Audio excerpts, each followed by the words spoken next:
Então, assim, trazendo um pouco do que ano passado a gente compartilhou um pouco da preocupação, preocupação não, né? Como a gente viu o negócio de pensão, de fundo de pensão especificamente com essa questão do avanço da longevidade, né? É, a Previ há 3 semanas completou 120 anos de existência, né? A Previ foi fundada em 1904, antes mesmo do conceito de previdência oficial aqui no Brasil, que é datado de 1923, com a Lei Eulé Chaves. E no final do ano passado, a gente já tinha 120 pessoas com pelo menos 100 anos ou mais entre os nossos associados, né? Nossos aposentados e pensionistas. Quantos, Luiz? 120 pessoas, dentre as 192 mil vidas que a gente atende, 120 pessoas já tinham pelo menos 100 anos. E coincidiu com o período que a gente estava entrando no ano em que a Previ contabilizaria 120 anos. E aí o que a gente viu foi o seguinte, um movimento interessante da Previ de que se a gente há bastante tempo consegue cumprir com êxito uma função que é extremamente nobre de conseguir garantir a subsistência das pessoas a partir do pagamento de benefícios, né? A gente agora consegue olhar que isso não é necessariamente suficiente. É bastante importante, é fundamental, mas não é necessariamente suficiente, né? Então, a gente tem um propósito lá que é declarado que é de cuidar do futuro das pessoas, desde do momento que você consegue se planejar para isso, começa a ter uma atividade laboral que te permite fazer algum tipo de poupança para o futuro, né? Mas no ano passado, a gente teve uma revisão da missão da empresa que estava muito calcada na questão de pagamento de benefícios, ou seja, eu preciso ter o compromisso de gerir recursos de terceiros para poder devolver no futuro um benefício digno, né? A gente avançou para uma leitura de que a gente precisa, sim, garantir o pagamento de benefícios, mas a gente precisa criar soluções que proporcionem segurança e qualidade de vida para as pessoas, né?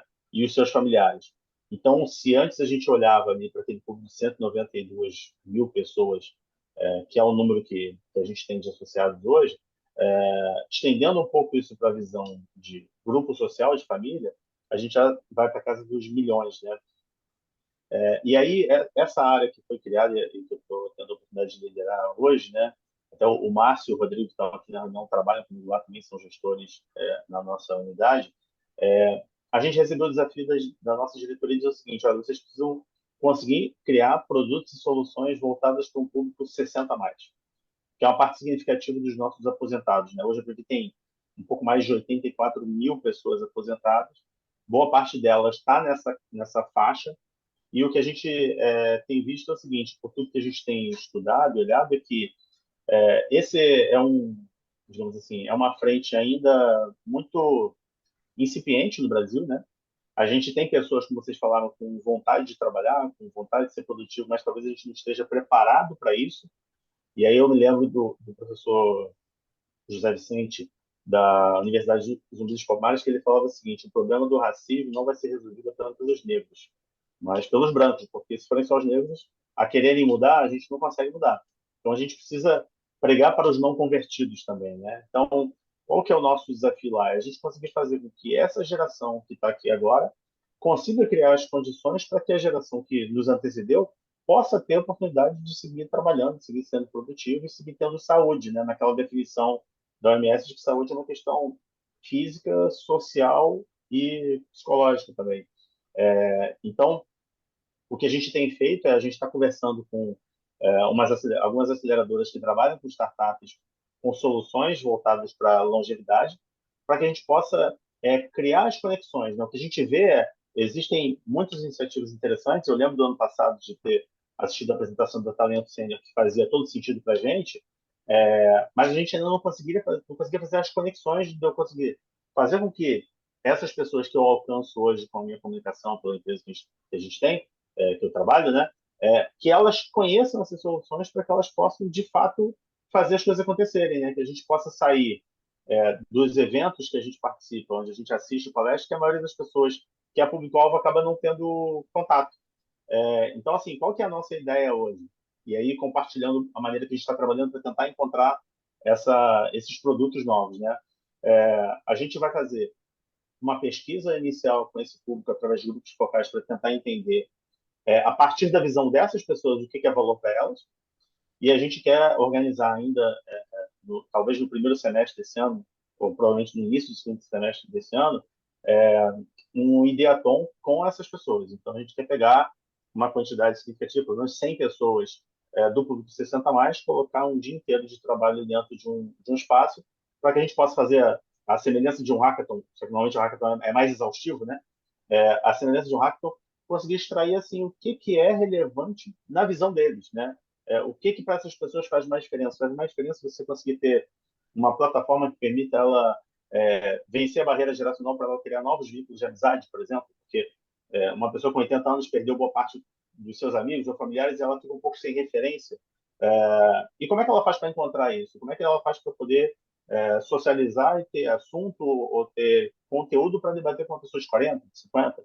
E foi interessante que a gente fez contato com o pessoal da USP e eles têm todo um trabalho voltado para cursos para pessoas 60 mais, né? Uma maneira da pessoa entrar na graduação, por exemplo, sem uma barreira, por exemplo, do vestibular, que não faria sentido, mas para que ela possa ter colegas de turma, né? Eventualmente uma pessoa de 65, 70 anos tem um colega de turma de 20, de 18. E a gente até conheceu um episódio específico de uma senhora, a vovó Nilma, que ela tem, Neuza, desculpa, que ela tem 93 anos e ela dá aula de inclusão digital na USP para alunos da faixa dos 60. Ela tem um blog, ela é super ativa, então assim, ela conseguiu superar aquela questão da pessoa que se sente isolada quando ela perde aquele círculo social dela, que é o dentro das coisas vai fazendo acontecer, né? Então, hoje eu te diria que o nosso grande desafio está voltado para isso, para tentar encontrar ferramentas que possam conectar pessoas a soluções que façam sentido para a vida delas a partir da ótica delas, né? Não o que eu, ou menos com 44 anos, acho que é legal para uma pessoa de 80. É ouvir a pessoa de 80 e ver o que para ele é importante. E eu posso ter uma visão de mundo semelhante ou totalmente distorcida do que ele enxerga, né?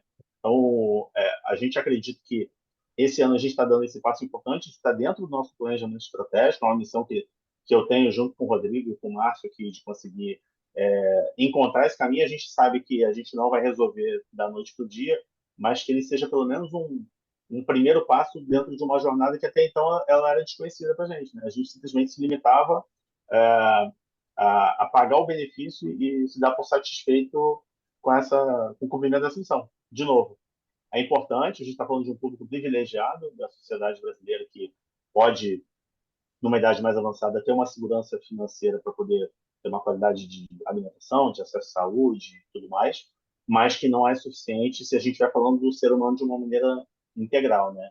Então, eu acho que, assim, muito do que a gente vai ouvir aqui vai servir de insumo para a gente tentar fazer um trabalho melhor e o que a gente pensa, e o Rodrigo, que é uma das cabeças pensantes que a gente tem esse trabalho aqui, é que a gente possa criar algo que seja escalável. Então, se eu tiver nesse universo de 84 mil pessoas, que eu possa abrir para outras comunidades, eventualmente começar por outros fundos de pensão, ou para a sociedade de maneira geral, para que a gente crie ferramentas que deem visibilidade às necessidades das pessoas e às ofertas daquilo que está sendo criado no mundo hoje. É muito interessante isso que você está falando, Luiz, porque em alguns lugares, por exemplo, quando eu tive no Roadshow em Londres, a ênfase que está sendo colocada no Japão e aqui na Europa, porque os baby boomers já são a geração majoritária, ou seja, o coorte, você tem um terço da população que é baby boomer. E se a perspectiva desse pessoal parar, nós vamos ter problemas de saúde seríssimos. E o primeiro problema é o desengajamento social. Isso aí está na base de doença, está na base de demência, está na base, enfim, de uma desagregação social. Então, essa questão está sendo muito discutida aqui, do ponto de vista da reinclusão, disso de como é que você promove um win-win, um ganha-ganha intergeracional. Então, essa é a discussão que no Brasil está um pouco ainda incipiente por causa de uma questão demográfica, né? No Brasil, a gente ainda vive demograficamente com a ilusão de que o Brasil é um país jovem, quando já não é tão mais assim, E né? digo mais, Ricardo, assim, no Brasil a gente tem problemas a resolver que já foram superados na Europa, né? Então, a gente ainda tem gente que está lutando para ter um prato de comida no final do dia. Então, falar de futuro, de planejamento com uma pessoa que tem dificuldade de viver o presente é muito complexo, né? um país que a gente tem dificuldade de acesso à educação, de saneamento, de saúde, tudo isso é muito complicado. Que eu até peguei um pouco da fala da Sônia, que ela falou assim, as coisas nem sempre acontecem na velocidade que a gente quer, a gente está tentando acelerar. Para a gente também não é simples, né? Você fazer com que uma organização centenária consiga olhar para um lugar diferente para poder trilhar uma jornada que até então ela desconhece, é difícil, né? Porque assim a gente tende a repetir aquilo que deu certo no passado. Então a gente, se eu for rever aquilo que eu falei para você no ano passado aqui, muito do que a gente falou no passado a gente ainda está trabalhando esse ano, mas eu acho que o bom é que a gente consegue a cada ano andar um passinho de cada vez, ainda que seja nesse primeiro momento a gente tem a necessidade de ganhar tração e velocidade, pelo menos que a gente esteja caminhando na direção certa, né? Então, indo devagarzinho, mas no caminho certo, a gente